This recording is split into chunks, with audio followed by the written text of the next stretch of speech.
Do you hear that? Listen carefully. Do you hear it? Yeah, neither do I.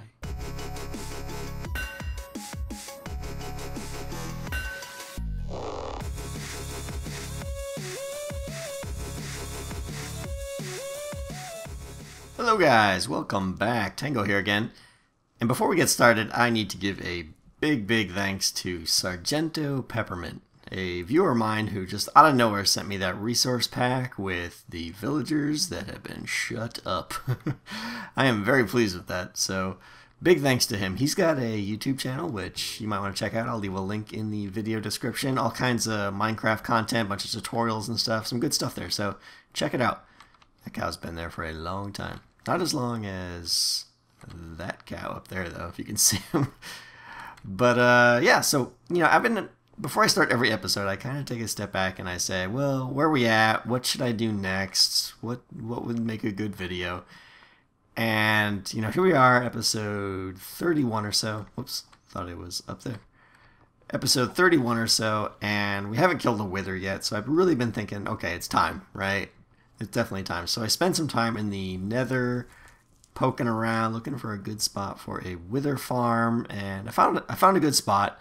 But I also spent a night poking around in the code, seeing if I can come up with any ideas or inspiration for how I could make it like a totally new wither skeleton farm. But the end result was kind of a lot of wasted time. Nothing stuck. I played around and prototyped some stuff, but nothing held. So I started thinking, you know, okay, if I'm going to be doing wither skeleton farming, I'm going to need potions, because where there's wither skeletons, there's tons of blazes, and it'd be much better if I could just kind of ignore them. So that's the plan. Taking a step back from the wither skeleton farm, and we're going to do a potion room first. And it's going to go right here. Haha, weren't expecting that, were you? No, actually, it's going to go right there on top of our smelter. Smelter's downstairs, and upstairs is going to be the deluxe, ultra awesome, best ever potion room of sorts. But no, in all seriousness, I'm super excited. I've got a prototype for this thing made, and I spent a good 8 hours on it. You know, I started off with the features I wanted, and I got it. I pretty much got all the features I wanted. It's going to be big. Not massive, but big. It's going to take up this room here that I've already pre-dug out. I spared you guys that pain. And, yeah, I just went and repaired my pick because it was pretty much dead. I don't want to lose my efficiency 5, so I repaired that. I finally got a decent bow, too. Put some enchants on that one, so that one's not bad. Not that I seem to be using a bow that much these days. But yeah, this is where it's going to be. So where there's sandstone, is going to be kind of the functional work area where you hang out and do your thing. And then all back there is going to be redstone, which we're going to get taken care of this episode. Oh, check this out too. This is funny. Yep.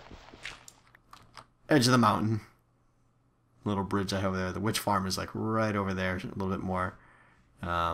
End of the wall is right out there. You can't see it, but yeah, we pretty much ran right out of space here, so worked out perfect.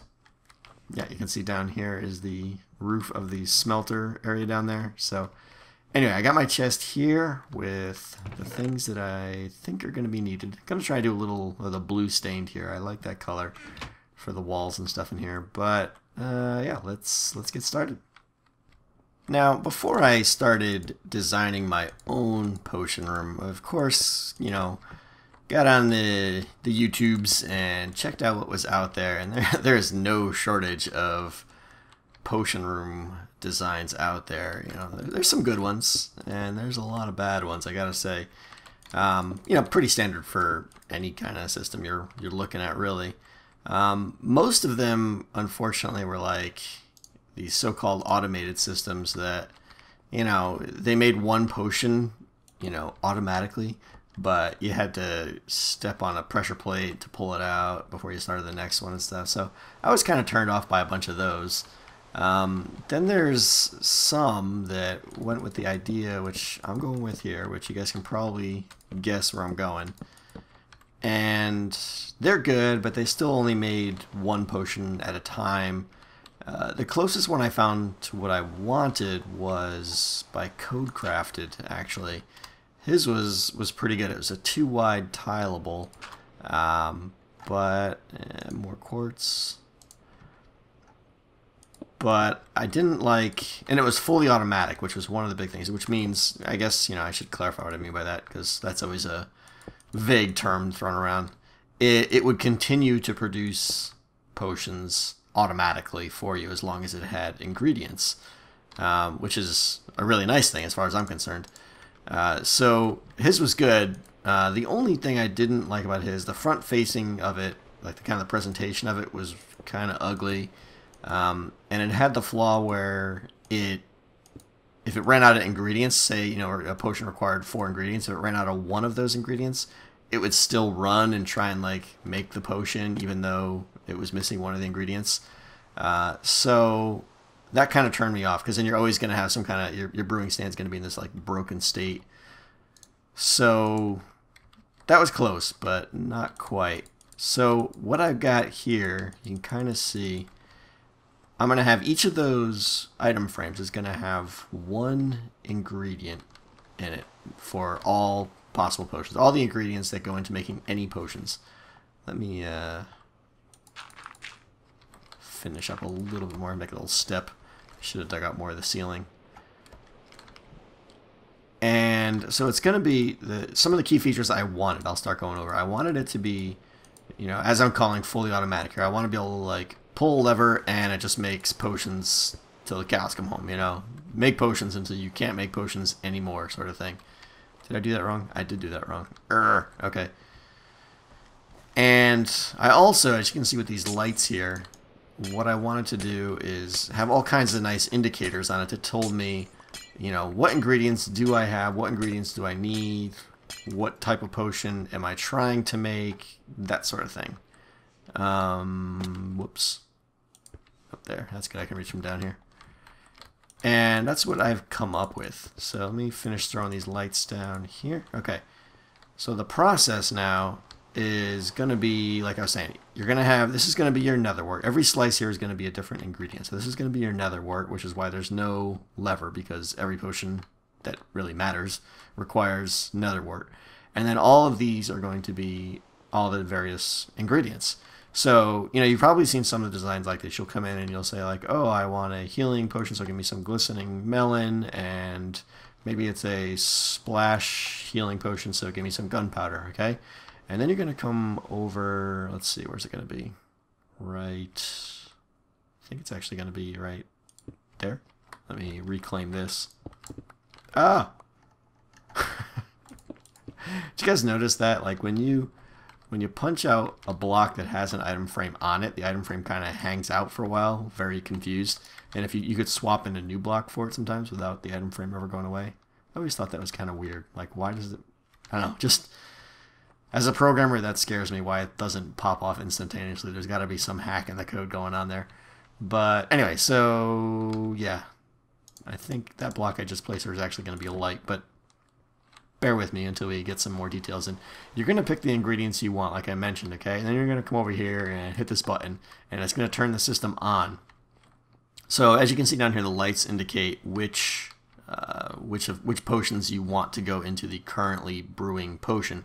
Now, all of those are droppers there, so these are going to hold the ingredients, you know, that match the item frame below it. So like glistening watermelon will go in there, for instance. And the light above it is going to turn on when I have some of that supply being provided, which is kind of cool. So at a glance, I can come in here and see what ingredients of any possible potion I have, and more importantly, which ones I need to refill.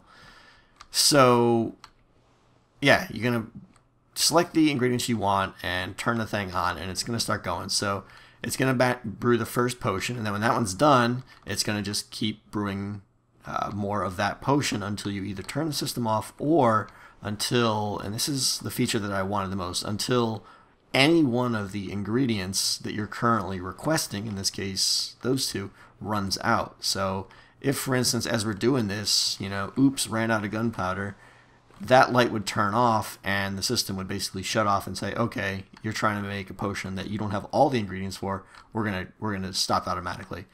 Yeah, over here is going to be water input, or I may actually do it on the side here. I'm not sure yet. And then your output chest will be down here. I may do like a potion storage area over here. Haven't really thought about that yet, and it's not really in the design right now. But so that's the plan. I definitely like it. The key features being fully automatic, continual brewing, you know, until I turn it off or until I run out of ingredients. Easy to fill, easy to read.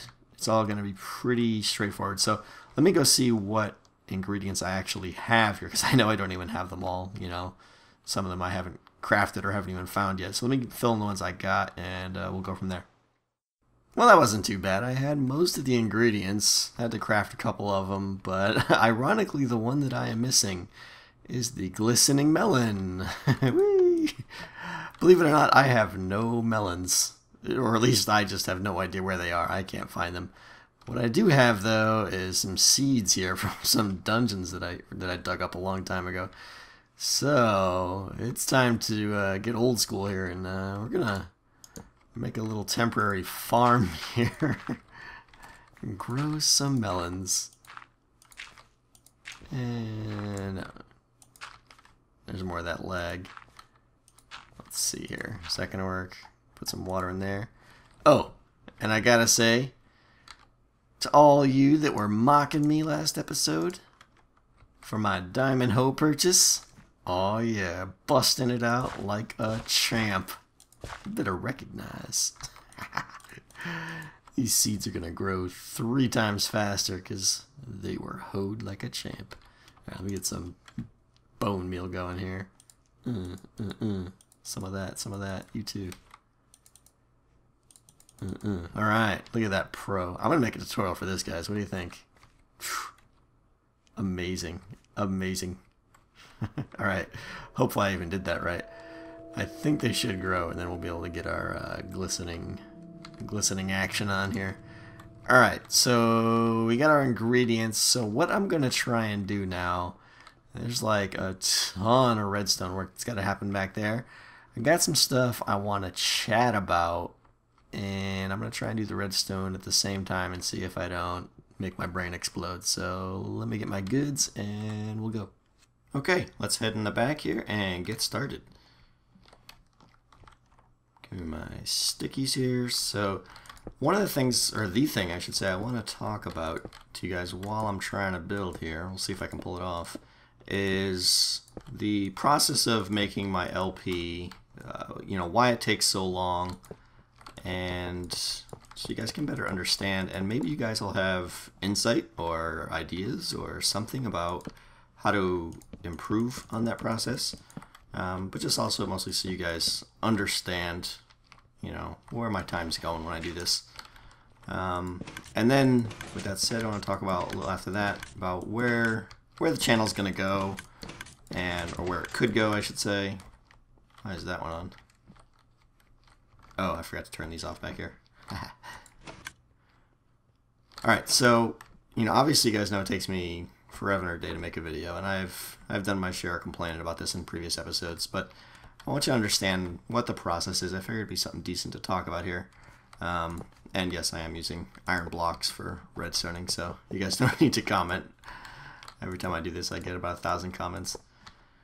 So right the day after I release a video, there's generally what I call my R&D period, where I kind of, you know, I'll basically load up one of my creative worlds and, you know, just kind of mess around with random ideas, that sort of thing. Try and get try and get inspired and come up with ideas for new inventions, you know, all that stuff. If I come up with something great, well, you know, then it'll make it into the LP. And if I don't, well, then it generally gets scrapped. But, you know, that time is pretty valuable, I think. You know, if it wasn't for that, let's face it, there would be no Iron Trench. And most of you guys wouldn't be here watching me, is what I suspect. So I really, you know, I'm hesitant to give up that time, but you know, if a couple days go by and I haven't... Oh, I should mention here, I'm going to try and go over a lot of this redstone when I'm done here. So I'm just going to do some chatting now, but I will talk about how this all works. I'm going to try to when I'm done. So when I'm done with the R&D, if I don't have anything great yet, I usually start feeling guilty, you know, and like, oh, it's been 2 days, I gotta start the LP. So then I do that, and then the next phase is generally a prototype. I figure out what I want to do next, you know, what I think the next episode should be about, and then I kind of again get into, and I this isn't all the time, but most of the time, or you know, easily over half the time, I feel I need to prototype what I'm doing in the creative world first, because you know, let's face it, this design here, for instance, there's just no way I could have said, oh, I'd like a potion room. Maybe I'll build one of those tonight and hit record, because you know, it took me, I don't know, I'd say an easy six hours at least, probably closer to 8, to actually get this design working. You know, mostly because it was like different iterations and you know, ideas I had that I just threw away, that sort of thing. So with that said, you know, that's prototype time, usually a night there, sometimes even 2 if I'm really trying to come up with something clever and new. You know, and then there's the recording, which in itself takes, you know, usually a couple nights. This isn't right here. Yeah, these need to be 1 block higher. You know, I'm kind of picky about what goes in the LP. So if a clip doesn't look right, I usually cut it. All that stuff. So recording and editing usually takes, you know, 2 nights or so. You know, and then my average day is I go to bed at like 2 a.m., get up at about 6 a.m. So eventually that's not healthy, and that catches up, and I am pretty much out of commission. I usually pass out at my computer. So anyways, that's where the 7 days goes. You know, you can see it's not optimal by any stretch of the imagination. So that's where my time goes. So I'm thinking here, you know, can I improve that time? Maybe. I'll probably have to cut some stuff out. You know, I don't want to cut the R&D like I said. Let's see. Okay, I need torches on top of here. Because good stuff comes out of that R&D. I can't really cut prototyping unless I'm doing something that's just like a building episode. Then sometimes I'll just, you know, kind of hit record and go with it. But that's unfortunately pretty rare.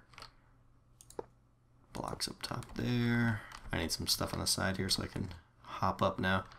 But what I'm getting at is, you know, okay, if I'm not going to be able to cut down on the time it takes me to do my LPs, and, you know, just to be clear, the LP is going to be my my staple, my bread and butter for forever. You know, I don't ever plan on getting rid of this. Slabs. But my kind of thought now is I need, and I really want, a new kind of series, something else to, you know, something that's a little unique would be ideal, but more importantly, it's something people want to watch but doesn't take 7 days to produce. You know, if I could have another series that took 1 to 2 days to produce and mix that in with my you know, with my normal LP, well, then we got some, because then I got 2 videos a week instead of just 1. So, you know, with that said, there's quite a few options, but you know, the first and foremost obvious one is probably like, okay, do some PvP, and that's interesting. I gotta say, you know, it's something I've been toying with for a while, and I do have plans. You know, I've been mentioning I want to do some PvP for a while, but man, it's just hard to coordinate people with time zone. It seems like everyone I'm interested in playing with is either in England or, you know, Germany or something. With the Zip Crowd guys, it's hard to coordinate. So getting people together for PvP is tough, you know, but it's, you know, it's something I want to do for sure. So that's not getting thrown out. Let's see, I got blocks there, and yeah, blocks there. Okay, let me run those down. So after that, the next kind of thought I had as well, you know, get a multiplayer server going, right? Join a multiplayer server, or actually what I'm considering, and in the talks with some people with, is starting a multiplayer server. You know, if I was to do that, and I definitely want to get on one, but I'm super careful. I don't want to just join any server. The goal there, one sec, gotta think about where I am here. And comparators go there, I think. Hang on a second, let me double check what I've got so far here. Okay, not too bad so far. I think everything I've done so far is correct. So moving on, I did a little bit more here, but I was talking about you know, SMP servers and the idea of starting one. But the thing I do need to mention though is, you know, obviously the goal of what I'm trying to do here is, you know, get another series out that I can produce fairly quickly. Well, doing another SMP is basically just another Let's Play, just on a different world, and that's not going to be that easy to produce. You know, I probably would be less about, you know, new inventions and more about the social aspect, which is definitely something I want to do. Let's see, these comparators, yeah, all right. But you know, like I said, I'm talking to some people about starting a new server. But if I was going to do it, I'd want it to be, you know, it'd be whitelisted, it'd be invite only, and it would be strictly for YouTubers. You know, those who have established channels. I mean, like, good channels is the goal. You know, I don't want, you know, no offense, but 100 subs or so probably isn't going to do it, because, you know, I want us all to be able to help each other and, you know, share viewer base, that sort of stuff. What's next here? I need block up here. All right. So that's kind of a long-term idea. You know, if, you know, ideally the people that I would play with would be American time zone, but that's not required, only because, you know, it does make it so that you can play together a lot easier, obviously. But again, these are just some thoughts. Nothing concrete at all yet. So that's, you know, an SMP server. After that, I've got, you know, I've entertained the idea of doing some live streaming. I think that would be fun. If I did it, it wouldn't be really for a, you know, on-the-fly Let's Play. It would be more of a, I'd probably just be doing something stupid, you know, just derping around the world, but it'd be great. It's a great way to communicate with people, you know, live Q&A and stuff. So I kind of think that would be fun, though, you know, honestly, that's not a new series or anything. It's just kind of an extra thought I had that I may want to start doing that. I think it might be fun. Did I mess that up? Yeah, that only needs to be every other one, I think. Okay. So live streaming is kind of enticing. Wrong. Did that backwards. The other one, though, is, I should say the last one, and this is the one I'm most kind of excited about, but is also the most rough of an idea, is doing some kind of series based on, you know, just video editing, kind of, I don't want to say cinematics, but, you know, if you guys saw, like, my recent, you know, Witch Hut episode, what I did there, I have a blast doing that sort of thing, and it's something I think I'm at least okay at. You know, if you saw my 1,000 subscriber special, you'll know what I'm talking about. Doing a series like that, where like the clips were like 5 minutes long or something, is extremely appealing to me. But I gotta think of something that, you know, can kind of is an ongoing thing that I can do a bunch of episodes for. So if you guys have any ideas there, I'd be love to hear them. Of, you know, something I can do, some kind of cinematic thing. No voice, just music, sound effects, and a lot of editing cuts, things like that. I think I'd like to do that. So anyway, I think that's enough babbling for where I am with my channel, where I want to go. Those are my thoughts. You know, I'm entertaining the idea of PvP, trying to think about putting an SMP server together, thinking about live streaming, thinking about some kind of short cinematic series. Let me know what you guys' thoughts are on all of those. Any you think you would love to see, any you think would be a waste. Now, the thing I got to stress, you know, don't just be like, yeah, that'd be great, because, you know, every one of those comes with time, and every one of those means less LP, you know, less episodes of this series. I'm not building now, I'm just talking, so let me wrap this up. I'm going to finish the rest of this off camera, I think, and then I'm going to go over the redstone. But yeah, I'd love to hear your thoughts on the topic at hand here. Let me know what you guys think. Well, I decided to take a trip to the Nether because there's a bunch of things I needed. I needed some more Nether quartz to finish the room off. Needed some blaze rods, you know, hoping to score some magma cream, maybe some gas tiers, all kinds of stuff needed for brewing. But I'm going to show you what I found here. Got a blaze spawner right there. You can see when I stand on this block, it is active. And there's another one right there. So I'm smelling a future project here. Gonna have to come in here and probably make a dual blaze farm or something. If anything, just for the blaze rods. Definitely looking forward to that. But yeah, I had a pretty good run here. Let me back out of Death's Way here. Got a ton of nether quartz ore. I've been silk touching it all, and then I'm gonna fortunate when I get back to the base. Picked up some nether brick because I think one of the builds I'm gonna do real soon is gonna be heavy on nether brick. Decent amount of blaze rods, but definitely want more of those. Didn't get many gas tiers, and picked up some nether wart because I'm gonna need to make a nether wart farm now too. But I think I'm gonna head back now. My armor is taking a beating here. This fire protection on my chest has been saving me because I've been just pretty much coming in here fighting these guys with no potions or anything. So they've been kind of eating my face. So I'm going to head back and use these 37 levels to repair my stuff, and we'll finish off that room. Not too shabby of a haul, I'd say. Solid quartz. Let's go. Tango. Get what you need. Get what you need. Get what you need.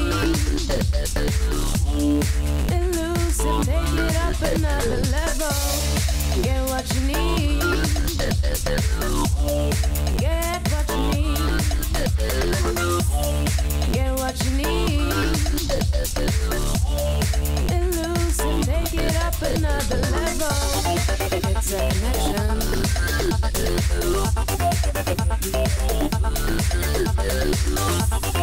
It's a connection.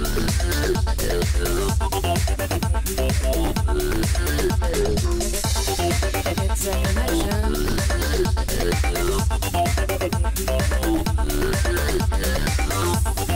It's a connection.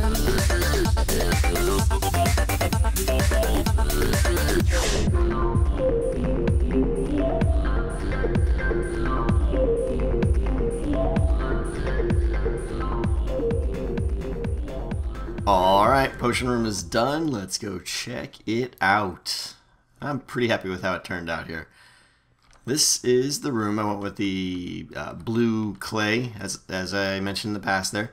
And the trim I kind of like, the white quartz stairs, stutter step kind of thing. Not too crazy about this side though, because just trying to integrate it with the stone was a pain. You know, I thought about just replacing this whole thing with quartz, but then I got to do some kind of odd transition there, which is going to be just horrible. So anyway, this is the room. Nothing special. A little pattern on the floor. I got glowstone under the appropriate spots here so that you can, or so that the room will stay lit up. But more importantly, let's move on to the important things here. This is the control panel with all of the ingredients. Hopefully I didn't forget any. But I got a couple more things. I got my last magma cream here, so let's get that added. And I got some glistening melon. Let's get that added. Done. Alright. Don't have too many, but I think some of the next few episodes I'm going to work on getting, you know, whichever of these resources I don't have tons of, that's what we're going to do, is try and acquire tons of them. So anyway, that's the control panel. This is the master switch to turn on or off, and again, once it's on, it's going to continue to pump out whatever potion is configured here, and until one of the ingredients runs out. Once I get a potion, I'm going to put it in this slot here. This is the output chest right here where they should come out. Up there is, I just don't like it. It was going to be my water input, water bottles, but I don't like it there. I think I'm going to do some more expansion in this room, and that's going to get moved out of there. I should mention also that the ceiling is just trash right now. That's going to get torn out too eventually. But this pressure plate here is your little hey what's up window, so you can get direct access right to the brewing stand there, which is kind of cool. You know, you shouldn't need to do it, but if for whatever reason the system ever jams up or something, at least you can get in there and check it out real quick. But let's go in the back here. I'm going to show you the redstone. Now, I would love to explain all this to you guys, but this took me like, I'd say about 2.5 nights to get working. So to explain all this would take probably about 15 minutes, and you guys would be probably seriously bored. So I'm not going to do that to you, but I will give you a quick overview of what's going on here. Where to start? Alright, so there's 2 major sections here. All this business right here is what I call the slices. It's pretty much just 2 different versions repeated just so that they can tile. And then this over here is all the timing to control the batches and stuff. So let me talk about the slices real quick first. And again, I'm going to gloss over things, but let's see. Yeah, there's 3 major sections to each slice. There's the section that lights up the inventory light to indicate that we have sufficient resources, and that's just a comparator here pulling out. So that's the dropper right there where your items are. This comparator pulls out, and then just the signal loops around. It was a little tricky because I couldn't power the hopper up there without jamming up the system. Obviously, if we, you know, those droppers shoot up into the hopper chain, and the hoppers then go down the line. Here, let me see if I can show you that a little bit. You can kind of see how the hoppers shoot down there. So yeah, the droppers shoot into the hoppers, and the hoppers take them away. But I couldn't power those hoppers as I was trying to loop the signal across, so that was a little bit difficult. Next is the mechanism here that controls the batch. So this line right here is always on. That will pulse off and then back on when a new batch starts. And yeah, that's basically going to go in here and power this block here, which is going to make the droppers spit out an item. Now, the trick here of how do we determine which droppers shoot out is, so the levers are right on the back side of this block here. So when you turn a lever on, it's going to depower the torch here, which then when the signal comes by, or when this line right there turns off and on, is going to actually allow the appropriate blocks to be powered. So kind of a cool way to, you know, like I said, figure out which of the dispensers should spit out their items. And then all this on the back here is basically just taking the comparator signal, looping it down around. And this is for the error detection, which is all this stuff. And by error detection, I mean, you know, if a ingredient is requested but not supplied, that's when the system will kick off. So down here you see these line of torches. If any of them were to be on, it would indicate that that slice is meeting the error case. So that light is, or the block below it is powered in 2 different cases. One being we have enough of the resource, which is what this line is here. So we have all of our resources, so they're all getting powered for that reason. But the other reason that the block would be powered is if the item was not requested. So basically, if the item is not requested, or if we have enough, there's no problem. Again, not going to go into all the details. I'll be here forever, but that's the slices. And then down here, I actually threw in some note blocks too, so it should play a little tune when I run this. This is pretty crazy. I don't even know if I can explain this really, but let me see if I can hop up here. You got your brewing stand right there. Some of the big problems I had with this was because the items are coming down the hopper chain, and they can come in at any rate. You know, the nether work comes in pretty quick, but like the gunpowder is way down at the end, so there's actually like a good 3 second of hopper delay as it's coming in. So that was kind of screwing me a little bit when, you know, the system would see items in it, and it would kind of kick off a bunch of whole stuff here, and then it would think the batch was done because there were no more items left in that hopper there. But again, just breezing over. Some of the challenges are when to lock this. This is the water bottle supply, so that's got to get locked at the appropriate times. And then the down here, there's a whole bunch of stuff to, this is the output from below the brewing stand. All of this is, you know, intelligently powering that and depowering it at the right time so that items can funnel out into this chest, which then goes into the hopper and into this. That's the output chest right there. Yeah, you know, I know I'm just kind of moshing over this description here, but it would take too long. So this is it. I say it's time to give it a shot. Let's see if it works here. I haven't actually tried any batches yet, so it'll probably be a mistake of some sort. But again, I want to stress, guys, that I'm going to do a tutorial for this, I think, unless I find some horrible flaw in it. I'm going to do a full tutorial on it, and you know, I encourage you guys to check that out. As I talked about in the past, I want to introduce any new inventions in the LP first, so that you guys get first dibs on it. But you know, this seems like something that some people might want to build, but definitely leave a comment if you want to. If you're looking forward to the tutorial or something, leave a comment. Let me know. So let's see, what should we build here? We got our nether warts. They're always on. I don't have too many resources, so let's go with some swiftness potions with sugar, and we'll do redstone to kick it up a notch. I think that that does what it extends it, makes it even longer. So we're only looking at a 3 ingredient recipe here, so let's turn on. I'm going to turn on batch mode, and I'm going to leave it on. There's a little tune saying it kicked off a new batch. I'm going to hop up here. Now you can see right there it's brewing. It's got the 3 water bottles in, the nether warts in there, and then up here should be, yep, sugar and the redstone that we selected. So looking good there. Now nether wart's going to be done soon, and the sugar should go in. There it goes.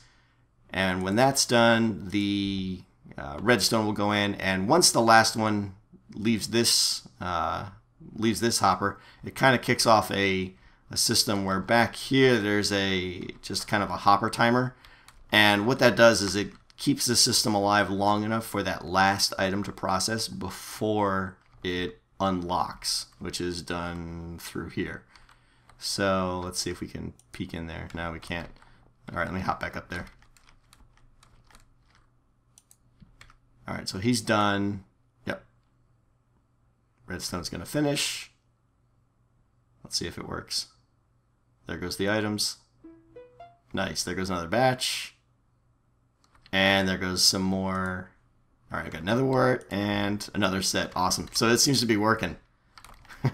That makes me happy. Alright, let's see. Let me turn this one off. And we'll try another batch real quick. So again, while the system is active, I could hammer on this right here. It's not going to hurt anything. I turn the system off, but it's going to finish the batch it's on. So there's no interruption or anything. It should, you know, everything still should work just fine. You can see this batch is still processing here. So let's see. I'm going to wait for that batch to end. I don't think, if I change these dials, I don't think anything should happen, but I think I'll wait for that batch to end. And then, oh wait, let's see. Excellent. Swiftness, and we should have one more batch coming. How's it looking? It's on the redstone, so in a second those should appear right there. And then we'll do something crazy. We'll do a healing. One of the problems I have is remembering the recipes. I can never. Oh, there we go. There's the other 3. Awesome. I can never remember the recipes for all the potions. So I think, let's see. There's healing, and then you corrupt it to make it harming. And then extended splash potion. I think that's going to give me a harming 2 splash potion. I think. We'll see what happens. And alright, let's go. Alright, and I'm going to turn this off because I don't have much ingredients, so I'm just going to do one batch.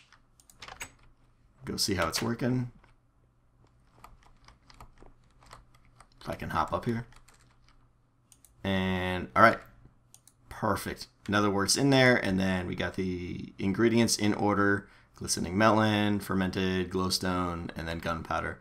So this one's obviously going to take a little bit longer, so yeah, I don't think we're going to sit here and watch. I think it's going to work.